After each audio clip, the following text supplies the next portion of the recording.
So meron tayong i-customize na upuan ng badya ngayon. Gawa natin ng seat cover. Ukitan na rin natin yan.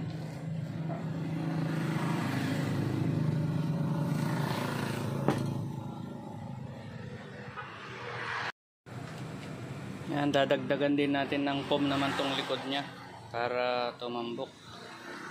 Naglagay tayo ng rugby. Gamit pala nating rugby ay ano,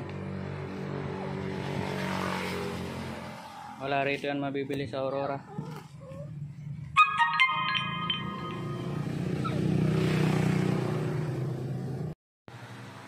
So yan, binutasan natin yan pagbabatakan ng design nya, ng tali.